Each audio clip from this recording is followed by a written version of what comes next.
balik lagi sama kita di Waspada Jamret. Kali ini kita bakalan berbincang tentang pengaruh corona terhadap ranah pendidikan. Iya, terutama buat kita-kita para pelajar.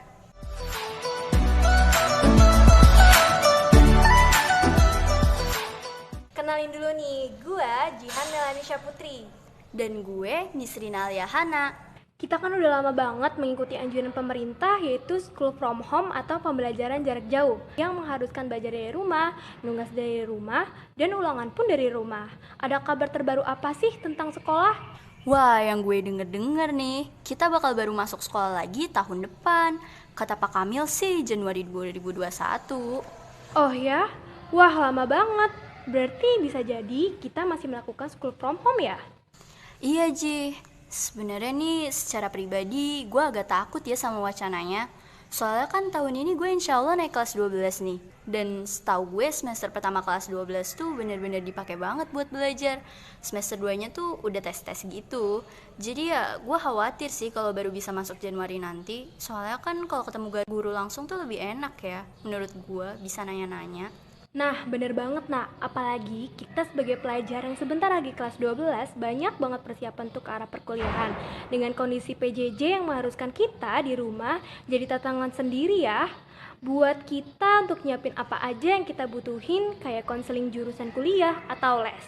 Tapi nih, walaupun kita nggak bisa ke sekolah, kita tetap bisa kok nyiapin diri dengan baik. Asal kitanya pintar mengolah dan mencari info yang up to date buat persiapan kelas 12. Kan banyak banget ya sumber-sumber internet yang bisa kita akses dan kita bisa share ke teman-teman juga. Oh, jadi kita harus pinter-pinter ya nyari info sama mandiri dalam belajar di masa pandemi ini. Sebenarnya sih ada banyak ya dampak-dampak corona di dunia pendidikan. Yang kita bahas tadi tuh cuma sebagian kecilnya aja. Soalnya kalau gue lihat PJJ ini kan masih belum optimal ya, karena baru pertama kali kita ngalamin hal kayak gini. Banyak program sekolah yang harus diundur atau ditiadakan karena social distancing. Kayak kita nih, kita kan ada program buat KOB. Nah, yang seharusnya tahun ini kita bakal berangkat ke Bali, Malang, dan Bromo. Karena ada pandemi ini, maka kegiatan kita diundur. Terus bayangin deh, kita sih enak di Depok, kota. Beli kuota deket, sinyal lancar. Lah kalau di pelosok atau pegunungan, gimana ya? Ternyata buat kita aja yang masih pelajar, dampak corona berasa banget ya. Kira-kira ada nggak sih dampak yang positif? Meskipun lebih banyak dampak negatifnya daripada positifnya, kalau gue pribadi ada dampak positifnya. Apa tuh nak? PJJ kan dilaksanain di rumah tuh. Nah, gue sih ngerasa gue lebih dapat waktu luang yang lebih banyak dari biasanya. Terus kan di rumah terus bosen tuh. Jadi gue mulai terdorong gunain waktu itu buat explore hal-hal yang selama ini gue gak sentuh. Wah, walaupun kita bosen karena pembelajaran jarak jauh atau school from home, masih banyak kegiatan positif ya yang bisa kita lakuin di rumah. Oh iya, lo ada tips gak sih Han buat kita biar gak bosen selama PJJ ini? Nah iya nih, gue ada tips buat lo dan teman-teman kita yang lagi di rumah aja. Pertama, kita bisa manfaatin waktu luang kayak yang tadi gue bilang buat ngelakuin hal-hal yang kita suka atau yang pengen kita coba. Misal selama ini lo pengen nyoba masak tapi gak sempet. Nah, lo bisa nyoba sekarang mumpung lagi di rumah aja. Atau pengen bikin vlog bisa, pengen nonton film bisa, tinggal sekreatif dan semau kitanya aja. Kedua, kita bisa mulai nyari info atau wawasan baru biar gak bosen di rumah. Info tentang hal yang kita suka, yang kita penasaran, atau ya berita terbaru aja biar kita tahu gitu apa-apa aja yang terjadi selama pandemi ini. Kalau lo gimana Ji? Kalau gue sih, gue ngabisin waktu quality time sama keluarga, ngobrol-ngobrol, nge-share cerita, dan lain sebagainya. Dan pastinya olahraga, karena olahraga itu kan juga bisa ngurangin tingkat stres kita. Oh iya ya, bagus tuh quality time sama olahraga. Apalagi buat yang selama ini terkendala atau gak sempet ngelakuin itu. Nah, itu tadi tips mengatasi rasa bosan saat school from home atau pembelajaran jarak jauh dari kita. Semoga bermanfaat ya, khususnya buat pelajar-pelajar kayak kita. Keep spirit and stay healthy. See you!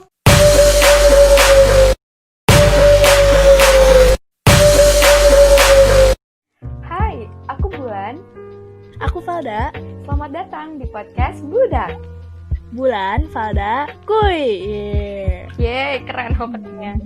Gimana nih Valda kabarnya? Alhamdulillah baik-baik aja. Bulan sendiri gimana kabarnya? Alhamdulillah sehat. Ngomong-ngomong, Syukurlah. iya. Ngomong-ngomong, udah berbulan-bulan di rumah, udah punya hobi baru apa aja nih? Wah, kalau aku sih udah banyak. Udah masak-masak, belanja online juga udah, biar gak bosan di rumah. Wah, kalau masak-masak, bisa tiba-tiba jadi master chef tuh. Kalau belanja online, tabungan aman. Aduh, gak usah ditanya deh. Ngomong-ngomong ya, Val, kan kita udah di rumah aja selama berbulan-bulan ini. Kamu setuju nggak sih ada 3 hal yang sangat menonjol akibat dari COVID-19 atau pandemi yang sekarang ini terhadap dunia pendidikan? Apa aja tuh? Yang pertama, kurangnya fasilitas siswa untuk melaksanakan LFH atau learn from home. Yang kedua, perbedaan kemampuan setiap siswa untuk menyerap materi pembelajaran. Yang ketiga, ada turunnya nilai kedisiplinan siswa ketika sedang KBM offline atau LFH. Gimana tuh kalau menurut kamu, pendapat kamu dari 3 hal tadi? Menurut aku ya, pendapat aku setuju sama poin 1 dan poin 2 tentang kurangnya fasilitas dan perbedaan kemampuan siswa untuk menyerap materi. Karena aku sendiri ngerasain. Temanku juga ada yang gak punya laptop, kuotanya terbatas, dan HP-nya kadang-kadang error. Karena faktor ini, beberapa temanku jadi susah untuk mengakses materi. Walaupun guru sudah menyampaikan dengan baik, kemampuan siswa untuk menyerap materi juga berbeda-beda. Nah, karena ini juga murid jadi kurang maksimal menerima materi. Gitu. Kalau menurut Bulan, yang tentang poin ketiga? Kalau menurut aku, poin yang ketiga gitu ya, maksud aku tuh ketika siswa melakukan KBM tatap muka, maka siswa akan mengikuti peraturan dari guru yang ada dan diawasi oleh guru tersebut secara langsung. Tapi kalau LFH gini kan kita jadi bisa bebas ya. Contohnya baru bangun jam 9 pagi karena kelas pertama mulai jam 9.30. Terus udah mulai kelas tapi kitanya belum mandi. Terus ada juga yang pas lagi kelas sambil buka gadget lain atau buka aplikasi lain, terus lagi kelas sambil nyemil. Yang kayak gitu-gitu sih yang aku maksud dari turunnya tingkat kedisiplinan siswa. Gimana, kamu ngerasain juga nggak sih? Iya, aku juga ngerasain, apalagi yang tentang kebawa mager kan, apalagi kita di rumah terus. Bener-bener. Kalau mager tuh bawaannya udah kayak aduh pengennya tuh baringan aja, nggak mau buka laptop, nggak mau buka macem-macem gitu ya. Benar-benar.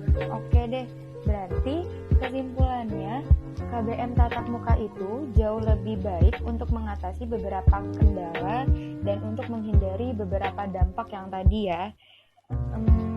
Semoga pandemi ini cepat berakhir deh, sehingga kita bisa kembali beraktivitas dan sekolah seperti biasa. Amin, semoga bisa kembali. Aku juga udah mulai kangen nih sama teman-teman. Iya, amin deh, amin. Oke deh Pak, kalau kayak gitu sampai sini dulu aja kali ya. Iya ya, sampai sini dulu. Soalnya kalau misalnya kita lanjut, pasti nggak selesai-selesai nih pembicaraannya. Bener. Kalau kayak gitu, terima kasih sudah mendengarkan. Sampai jumpa di podcast Budak selanjutnya. Dadah! Dadah!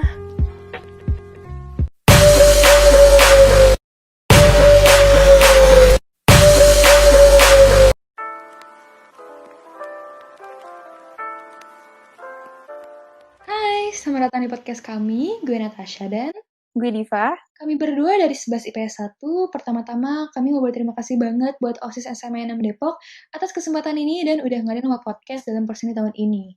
Oh iya, plus mau disclaimer, kami berdua sama sekali bukan expert. Jadi kalau ada hal yang salah dan ada hal yang kurang pas, please tolong kasih tau kita ya. Di sini kami berbicara sebagai siswa yang menyampaikan tanggapan dan pendapat kita aja kok. Oh iya, Div. Kita kan siswa nih. Di masa pandemi ini, pendidikan tuh salah satu faktor yang paling berpengaruh ke kita kan? Benar. Nah, kalau ngomongin pendidikan, kayaknya nggak lengkap ya kalau kita ngomongin perubahan drastisnya. Contohnya dari sekolah kita aja deh. Mulai dari kita datang ke sekolah ketemu gurunya, dan sekarang online gitu, menurut lo cukup efektif nggak sih? Kalau menurut gue sih sebenarnya tergantung kitanya juga sih, Nat, cara jalannya mau kayak gimana. Karena ya apapun itu kan pasti ada plus minusnya ya. Ya kayak kita tahu deh, mulai dari pertengahan Maret tuh emang udah diberlakukan kan pembelajaran jarak jauh. Jadi tugas juga udah dikasih secara daring, dan kalau gue sendiri yang gue rasain, gue jadi bisa lebih banyak berinteraksi dengan orang rumah. Jadi gue kalau belajar tuh didampingi oleh orang tua.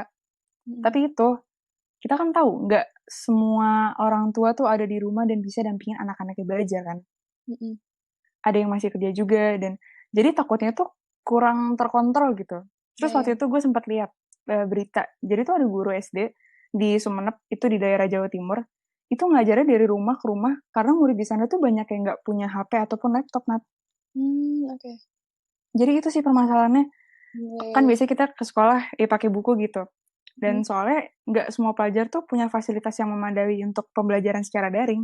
Benar-benar. Kalau di daerah kita kan mungkin ya insya Allah semua udah punya HP atau laptop ya. Tapi kan di daerah pedalaman atau terpencil kita nggak tahu, Nat. Benar-benar. Mungkin untuk kita yang privilege, maksudnya yang kayak kita ada sinyal, device buat ngerjain tugas, atau bahkan bisa buat podcast kayak gini aja kan udah menjadi suatu privilege dong. Dan sistem pembelajaran jarak jauh kayak gini ya masih bisa kita lakuin lah. Dan bagaimana dengan orang-orang yang bilang tadi, yang mungkin orang tuanya kurang terdidik untuk ngajarin anaknya di dalam sistem pembelajaran jarak jauh kayak gini, orang tua kurang sportif, nggak adanya HP dan komputer, menurut gue mereka bakal susah banget sih untuk ngaplikasi sistem online kayak gini sebagai siswa. Oke, masih tentang keefektifan nih. Menurut lo apakah dengan sistem daring ini ngebuat kita dapat pelajaran yang sama banyaknya dan kita belajar langsung di sekolah? Ini sih kalau menurut gue, tapi mungkin teman-teman yang dengerin punya pengalaman yang beda kali ya dalam sistem daring ini. Tapi dari pengalaman gue sendiri, dari sekolah gue sendiri, hanya dikasih tugas doang tok, itu tuh nggak efektif. Tanpa adanya arahan terlebih dahulu dari guru, dan menurut gue it's kind of waste of technology sih. Maksud gue gini, ngasih tugas online bisa, tapi ngajar online gak dilakuin kan kinda fair for me. Karena gini, balik lagi yang privilege, untuk pulsa atau sinyal aja sebagian orang masih susah kan, dan gak semua orang punya budget untuk langganan dari aplikasi belajar online gitu. Oke, anggaplah kita bisa belajar di TV kok, di TVRI, tapi kan terkadang ada hal yang kurang bisa dimengerti oleh siswa, jadi harus langsung nanya ke gurunya. Ya, intinya guru dari kelas atau siswa tersebut, itu tuh yang paling mengerti keadaan mereka. Jadi lebih baik guru itu yang ngajar untuk kelas atau siswa tersebut dengan materi yang tepat juga. Benar-benar. Udah sih, kalau menurut lo gimana, Div? Kalau gue sih yang dilihat sih menurut gue ya, nggak semua murid tuh paham materi dari tugas-tugas yang udah dikasih guru. Gue setuju sama lo. Jadi lebih paham sih sebenarnya kalau dijelasin secara langsung, kayak interaksi pada biasanya di sekolah. Mulai dari kita pergi ke sekolah, ada tanya jawab, diskusi, dan lainnya kan. Gue juga dapat data dari survei Kementerian PPA, itu menunjukkan bahwa 58% anak itu merasakan belajar dari rumah itu tidak menyenangkan. Dan dari pihak Mendikbud, Pak Nadiem Makarim, jadi beliau pada tanggal 15 April kemarin melalui konferensi pers video, itu sudah merespon mengenai munculnya keluhan dari para orang tua dan siswa mengenai belajar di rumah tuh yang pada praktiknya itu terlalu dibebani oleh tugas-tugas sekolah. Terus yang bisa kita lakukan apa?